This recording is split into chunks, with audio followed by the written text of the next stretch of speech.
झरी परेको मौसम अनि तातो थुक्पा कस्तो पर्फेक्ट कम। So hi everyone, welcome back to my mukbang video. आज चाहिँ मेरो मेन्युमा रहेको छ घरमै बनाएको तातो थुक्पा। हेर्दा सिम्पल देखे पनि खाँदा चाहिँ यस्तो बवाल भयो। त्यही माथि मैले लेमन र हरियो खुर्सानी हालेको थिएँ। अमिलो पिरो ट्वाक्क यस्तो बवाल भयो नि साथीहरू। मलाई चाहिँ यो लेमन नहालिकन चाहिँ थुक्पा मन पर्दैन।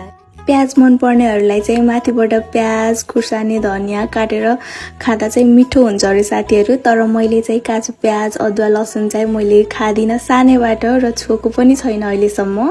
सुन्दा अनौठो लाग्ला तर अहिलेसम्म पनि मैले काँचो प्याज काँचो लसुन अदुवा चाहिँ छोएको छैन। कसैले मागिहाल्नु भयो र मैले नाइ भन्न सकिनँ भने चाहिँ चक्कुले गोपेर कि त यो प्लास्टिकले छोपेर चाहिँ दिने गर्छु। अनि आज मेरो मोबाइलले मलाई प्र्याङ्क गर्यो नि साथीहरू।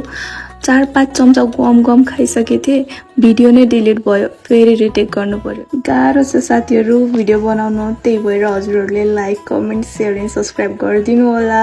Thank you for watching. Bye, love you all.